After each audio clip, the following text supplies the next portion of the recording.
Good morning. Can you hear me? No,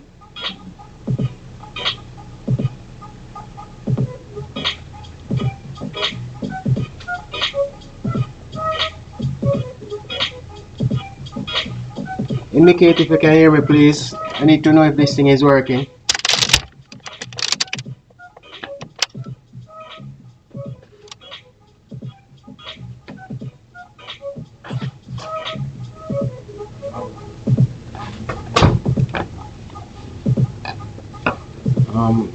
Need to make sure this audio is working.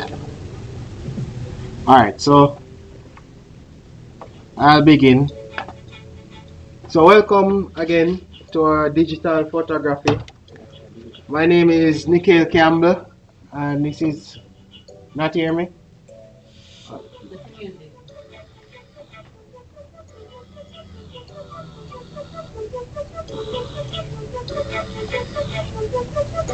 the music.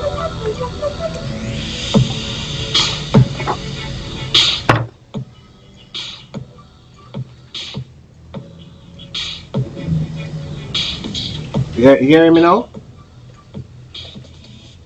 You hear me? No. I begin. All right. Yeah. So this is our digital photography, and my name is Nikhil Campbell. I'll be a teacher for today again. So last week we were talking about the fundamentals of photography. Today I'll be going over some more and I'll be showing, well, giving you a little preview of what I have done or my journey in photography to show that, anybody can actually start. You can even start with your phone because that's where I started. All right, so I wanted to show you some photos that I did. Well, I guess I could show you some, and then we go into the slides, and then go back to some of the photos to examine the rules and how they apply. All right, so here is the timeline of what I have done so far.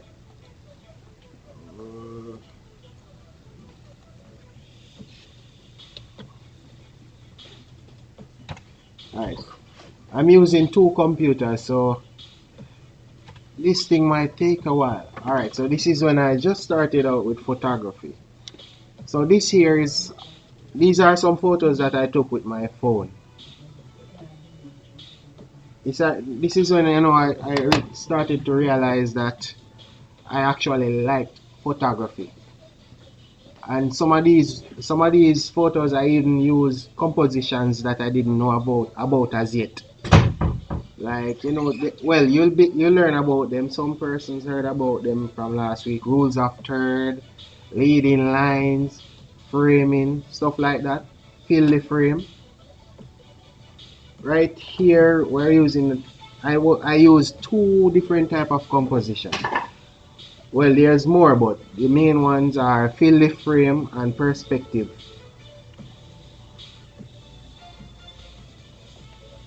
All right. These are also some phone ones, some that I took with a phone again, and I did some editing with an app on my phone, which is called I think at the time it was Aviary. No, Snapseed and Aviary. I use a combination of both.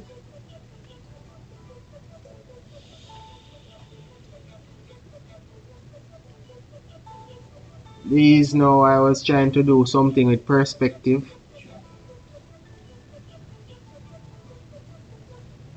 Well, it won't be perfect, but as you go along, you're kind of getting better and better at what you do. I used to do a lot of plant photography. I tried to do a lot of macro. Macro is when you're going close. As you can see with these, I used to just walk around with my camera and try to capture stuff. Remember, if you were watching the video last week, you would have heard when I said always have a camera. And the best camera to have is the camera that you have on you, on your person. the camera that you have with you, because there's always an opportunity to catch a photo. And sometimes you might not have a professional camera, but you have your phone, and it is what you can use to capture that right moment. Because you know those moments, they only come like once in a while, and you know sometimes you're at the perfect time where you don't have a camera to capture it. But this is so that's one of the reasons to walk around with your camera.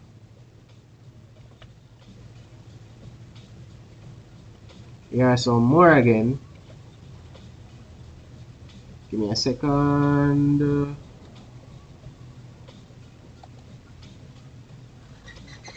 These are some that I took. The two top ones were in a open field near where I live. I was just walking and I'm like, wow, this place look nice. And the thing is, just walking, sometimes you might not even see some of the beauties. You have to go in close in order to see them. So that's what I did. That's what with photography you have to try and see what others can see. Try and show them what they're not normally looking for. And that one in the bottom left corner now is at an apartment. At an apartment, I was just walking by and I saw the light and I said, this look interesting. I should capture it. I just love walking around and taking plants. I was going through a plant phase.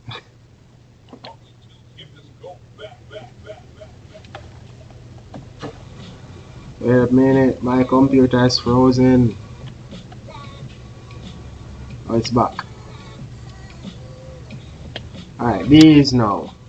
These are some interesting ones. And remember, majority of these photos are with my phone. So you don't have to be a professional photographer to get some good shots. So this one with the statue of Mary, I was just walking over by the St. Joseph Teachers College and I saw it and I'm like, wow, this looks very nice. So I took the picture and then I edited with Snapseed on my phone to give it a more dark, dark theme. As you can see with a lot of shadows in there. I really like this one. And the next one now is actually a photo. That one is what we call light painting. I had my phone and my nephew, he had a little toy Spider-Man with a light in the chest. I turned off the light and I turned down my shutter speed way down, and then I brought down my ISO on the phone. I did it in pro mode. Most of the phones have a pro version on it. So yeah, I did that, and then I turn off the light and I hold up the camera and just move it up and down. And it take like normally when you take a picture it shuts like this. Just make one click. When I did this, it took a while to shut, so it was recording the light. So it take about I put it about 30 seconds or 20. So when it finally closes, it captured all the movement of the light, and that's how I got this, the light painting. I need to do some more of those.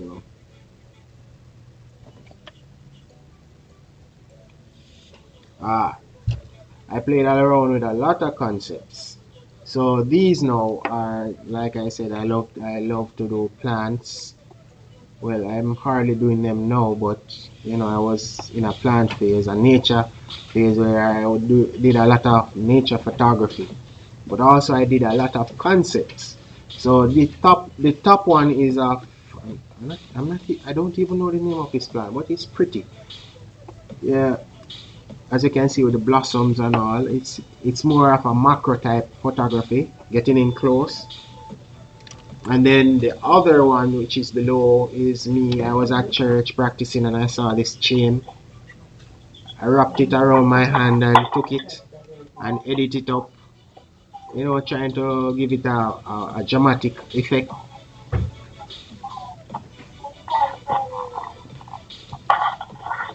Alright, someone's mic is unmuted. Could you mute your mic if you're not saying anything, please? Alright, here are some lovely plants again. That pretty flowers one is like It's just like the one a while ago, but this one is more of a red and orange mix. And then there's an aloe vera in the center, and then there's also an aloe vera at the bottom. And I edited all of them because I realized, straight out of the cameras, the photos look nice, but I tend to do a lot of edits, to enhance them in certain ways, to give them a certain feel, a certain vibe. And like I said, remember, these are all phone photos. I used to just walk around with my phone, and at the time it was I started with a Huawei Honor 6X, I believe, yeah, and then it was a LG V20, yeah. So it wasn't any really spectacular phone. And these now, alright, this was when I transitioned to a camera. I started using the camera. So yeah, I went to Trelawney and I just started walking around. I'm kind of adventurous like that. So I just got up, walk around and went to the seaside and took some photos. And that banana was in the market.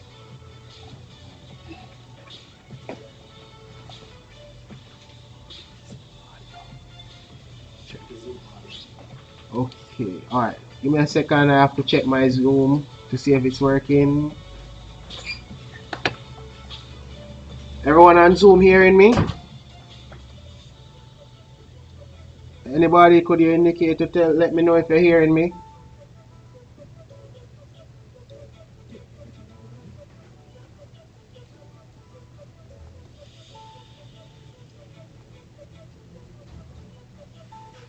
Alright, so these are some more photos that I took. These were at the waterfront. I just went on a long walk.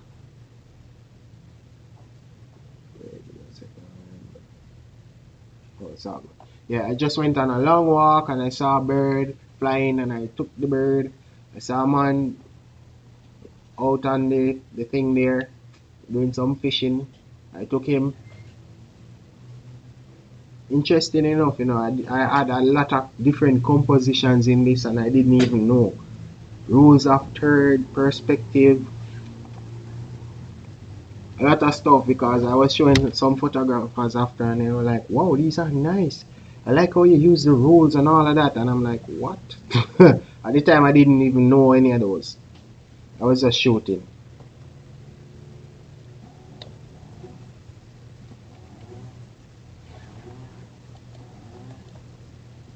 Alright, these were some more camera ones again. Alright, so on the left, it's me dressed as a, well, I was doing some construction work, but I wanted to give it like a Middle Eastern vibe, so I kind of make it black and white and cropped it a bit. It was actually a big photo, but I cropped out most of the stuff and zoom in on the face.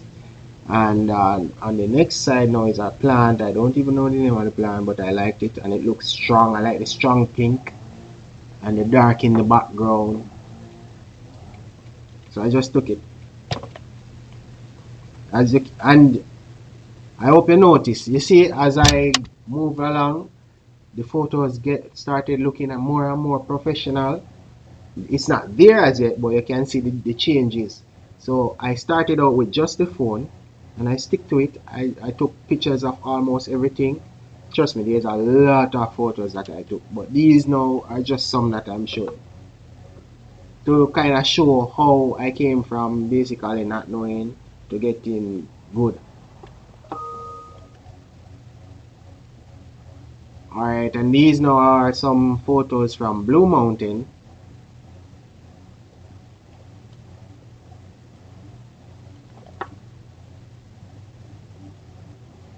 Alright, this now, I was helping someone with some products. They were selling these baskets and they wanted to put them on the social media, so they asked me to take the photos. And could you believe these were taken in my living room, right on the entertainment center? I put I got some papers and put them together, some hard paper to make a soft box.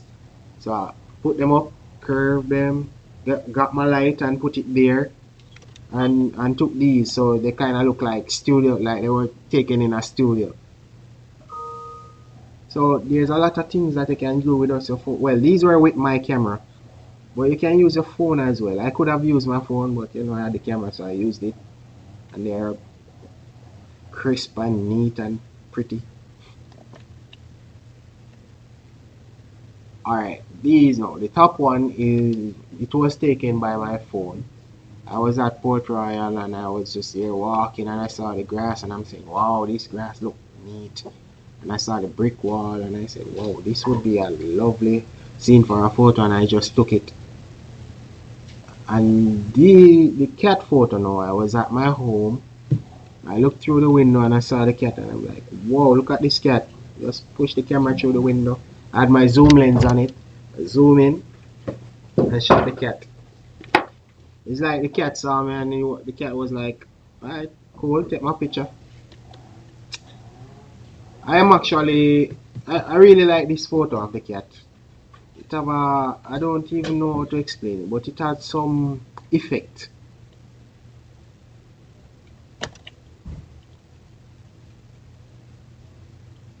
Here's another photo of a cat, a butterfly, and my nephew watching movie on a laptop.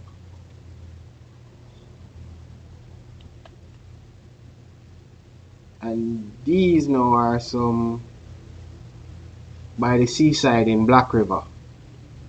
I went to visit my grandfather and I was driving by the sea and I was like, whoa, this sunset is awesome. And guess what? I had my camera on me. So yeah, I was able to capture these sunsets, and I took a whole lot of photos, and all of them look wonderful. Look at these sunsets. Yeah, I did some editing, but I barely did any because the sun was perfect. The lighting was perfect.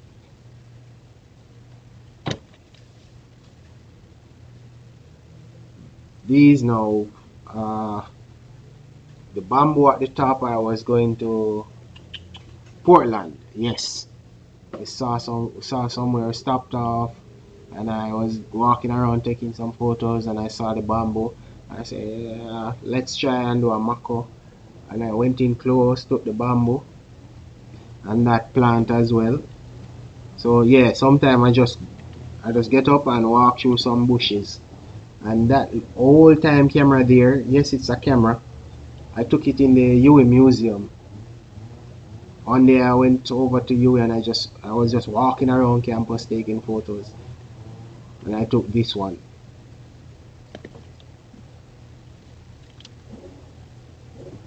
Two little boys. I think this is a nice photo, with both of them bright and vibrant.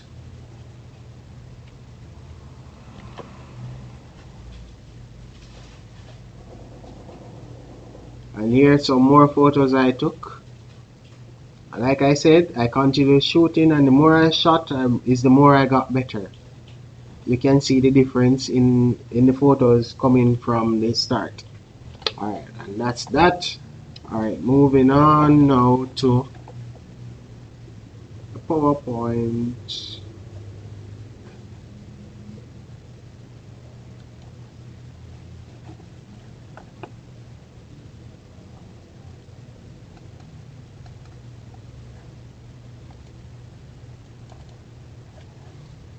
Okay.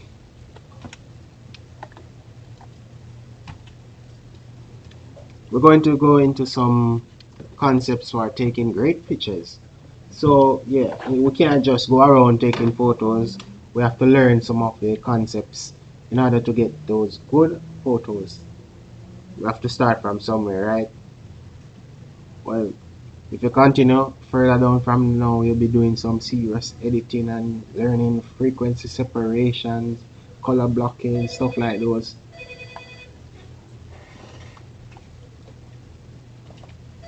Alright, so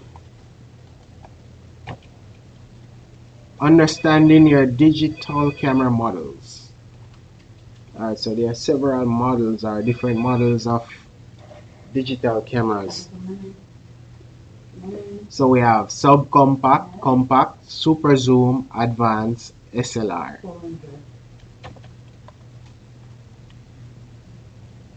Alright, so we have the front of the camera, we have focus light, which is that little black thing there, microphone, shutter release, optical viewer, control buttons, electronic flash, shooting mode dial, battery compartment, docking port, tripod socket, zoom lens, and lens cover. That's your normal compact camera.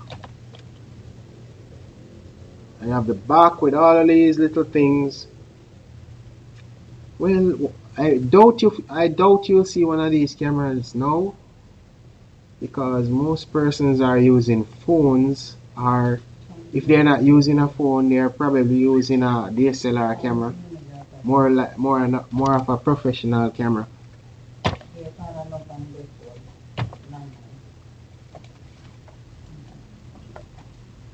Alright, so features. Most cameras have sufficient megapixels for everyday picture taking. For editing and professional printing, you would need 8 to 10 megapixel. Optical zoom versus digital zoom. Always go with at least 3 times optical. External memory card, use USB connectivity, good flash, easy to understand button features, batteries that can be recharged, lens that can be protected, and the camera must also be sturdy. Yeah, so most cameras, they say they have megapixels. So megapixel is the amount of dot per square inch. You know, when you zoom in on a photo and you get those little dots, those are the megapixels. So the more, the better. Nowadays cameras, they don't really have that small amount. You know, big, like couple of years ago you had cameras with like 2 megapixels and stuff, phones with 2 megapixels and so on. When you look at them, they look kind of blurry and grainy. Yeah, these cameras are far more better, because even the phones, the standard phones nowadays have up to 12 megapixel. And so they come with memory cards and flashes and USB connections to copy your files to the computer.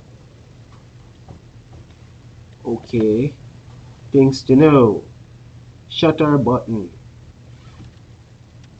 Half down is focus, and light adapter, always pre-focus. So usually when using a camera, you have a shutter. Oh, give me a second, let me show you.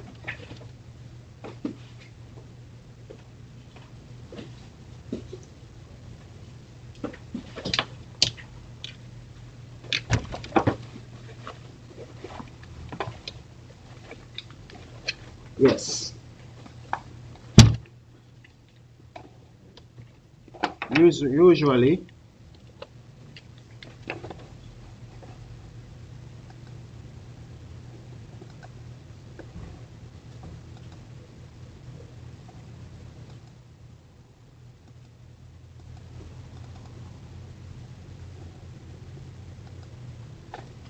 usually a camera would have a shutter button, which is this button right here.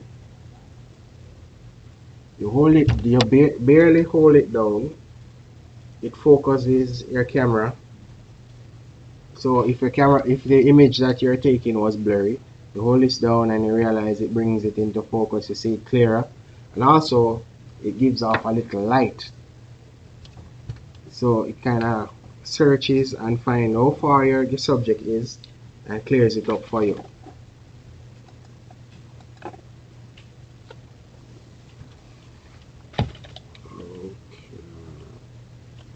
Alright, how to turn your flash on.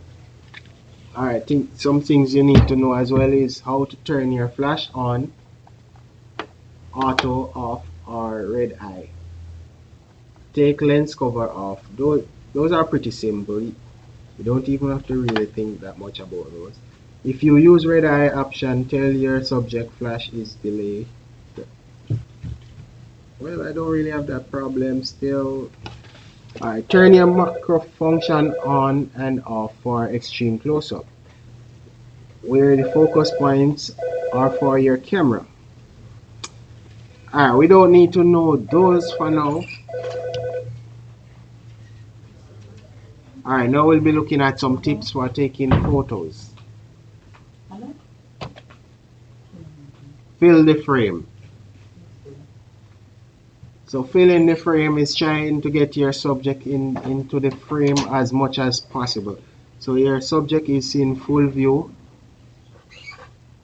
They fill up most of, so when you're looking through your screen, your viewfinder, you're seeing mostly the subject and not the background.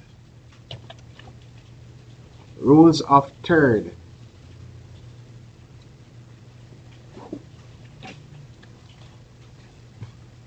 So there are normally 3 bars on in your frame. There are some lines, imaginary lines. Some cameras come with the grid lines. They divide it up into 3, going down or going across. And these are the rules of thirds that you use to as composition for your photo. Alright, so here we have one of them, and here's another, and as you can see, there are 3 spaces in the frame, and these are your thirds. And like I said, going down, there's also 3 spaces going down, and these are your rules of thirds. You can use, it's better to use one of them to the each side, or one of them from the bottom or the top, or even using the intersections of these lines. They make perfect photos. As you can see, this man is on one of the thirds. His feet is right in one of the intersections. If you look back, you'll see it's basically in one of the intersections.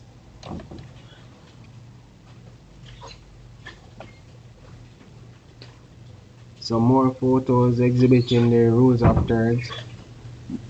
Majority of the children in the right section are standing on one of the thirds. They are more into view.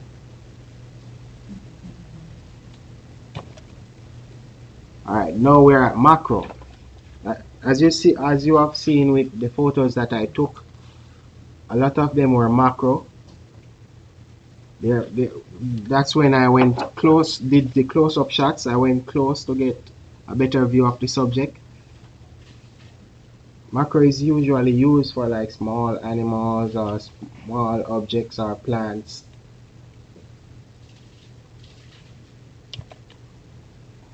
Okay, now we're using framing.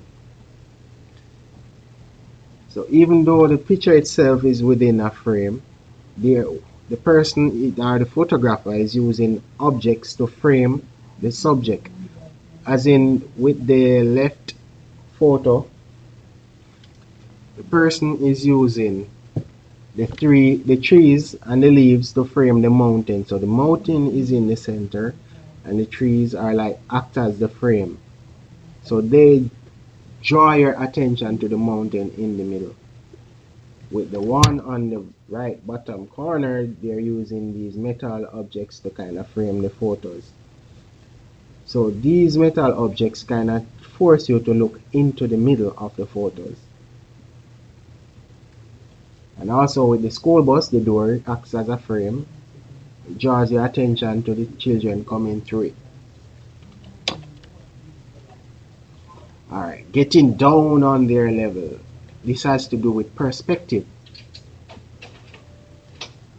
This allows for some quite interesting photo concepts, because usually persons taking photos will not be getting a photo from that angular view, because most of the time we're standing and taking photos.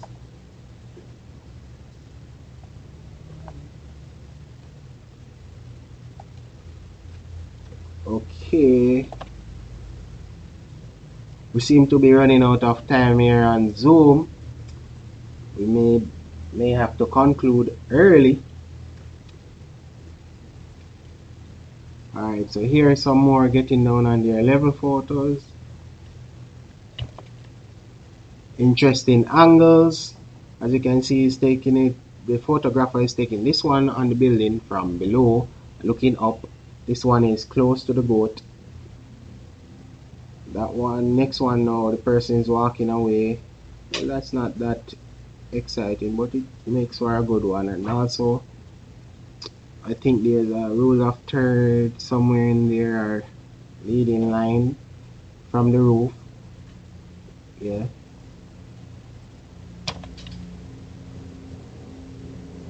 Alright, series photos. So in this one, you see the series like telling a story. You see where the rocket is lit. You see where it's moving up, and you see where it's gone. So yeah, photos are good for telling stories, and usually use a series to do that. That's why, for instance, at a wedding, they'll start from when the person was at home, when they get to the church, during the ceremony, and then after church. So you look through the album, you basically feel as if you were there because you have went through the series of photos. People's and portrait. When photographing people, take shots that are either whole body, including feet and head, waist up, or head shots. So these are people portraits. I do a lot of people portraits now, as well, opposed to when just started out. I was doing a lot of random stuff. Action shots. Focus on subject. Hold on to that person. Press shutter as you move and keep moving until picture is taken. I was talking about that last week. So it shows where there's movement. You see where the water is moving, where the person is engaged in whatever activity he's doing. A lot of sports photographers use this technique or method. They use the action, they use fast shutter speed to capture the movements fast, so you don't see any much blur movements. And then we have grouping pictures, which is taking a lot of people or a group of people. Resolution. Use highest resolution for pictures that will be printed or cropped. Use 6 by 40 or 8 by 40 for web pages and PowerPoint. So yes, you would want to adjust your camera or phone settings to the highest as possible, so that when you take your photo, it won't be pixelated and you'll have good high quality photos. Okay, so alright, this one is talking about pixelization. As you can see in these photos, both are pixelated. The one in the right hand corner is far pixelated, you can barely see anything on it. That's why you'd like to have good quality for resolutions. So I try to adjust your camera as high as possible.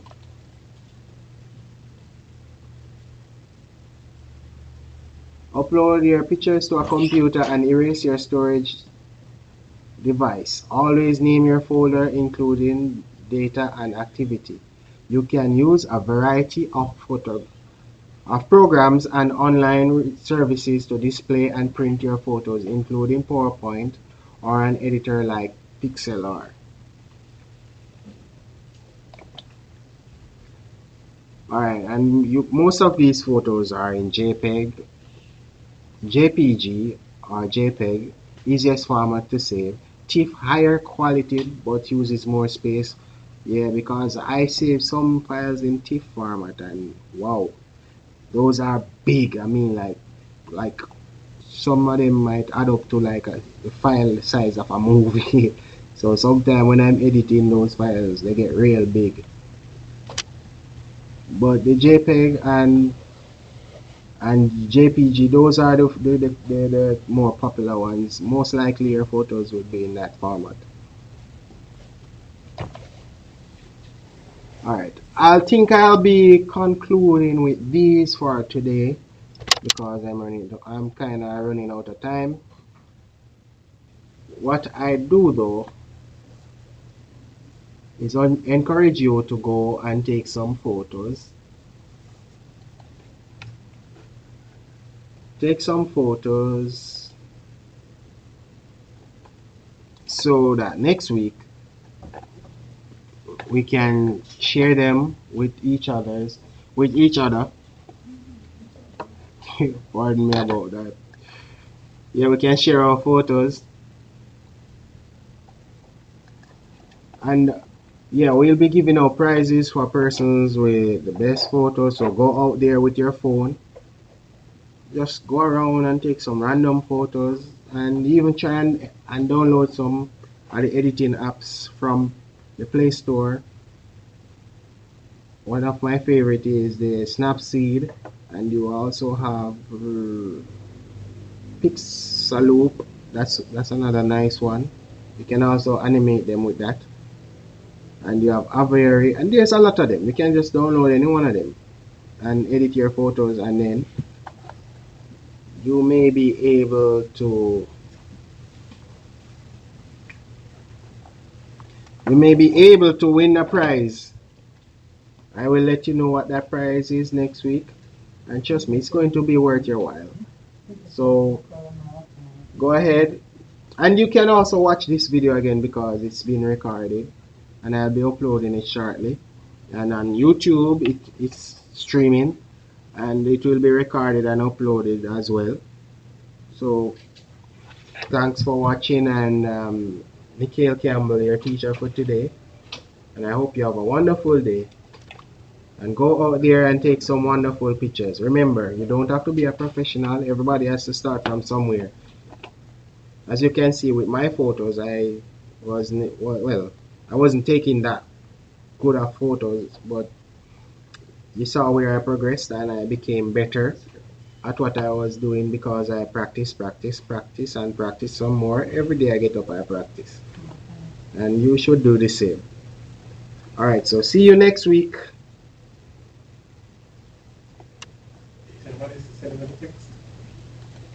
It's Huh? 1 hour class. It's 1 hour. Uh, Go on.